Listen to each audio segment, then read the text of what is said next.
So now let's see how we can work around with ruler in Workplane.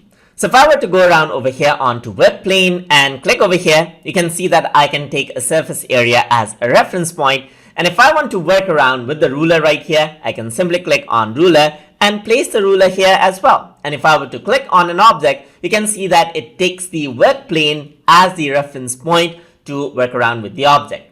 So I'm just going to click on the Workplane and click here, and you can see that the ruler gets back over here. So let me just close around the ruler and let's see what this is actually useful for. So if I were to go around over here, and then you can see that I have some notes attached onto this.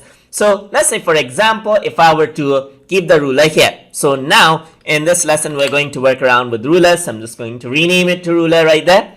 So you can see that this is the ruler, and if I were to click here, you can see that this is the ruler that is popped up. But if I were to go on to this shape, and if I were to, let's say, for example, rotate this around, let's say, for example, by clicking on this, then it is taking the entire space on this square area and showing it as a width. And sometimes this may not be what you want.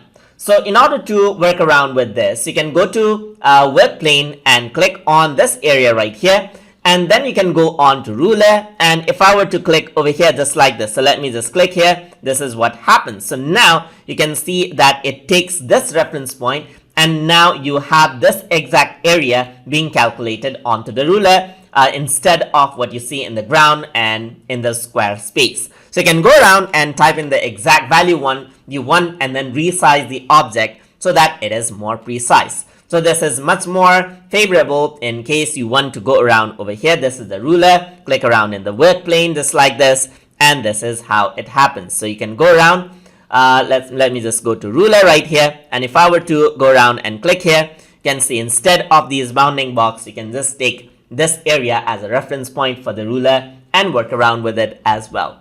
And that is how you can work around with ruler in Workplane inside of Tinkercad. So I hope you guys learned something as always. And as always, please like, comment, share, and subscribe.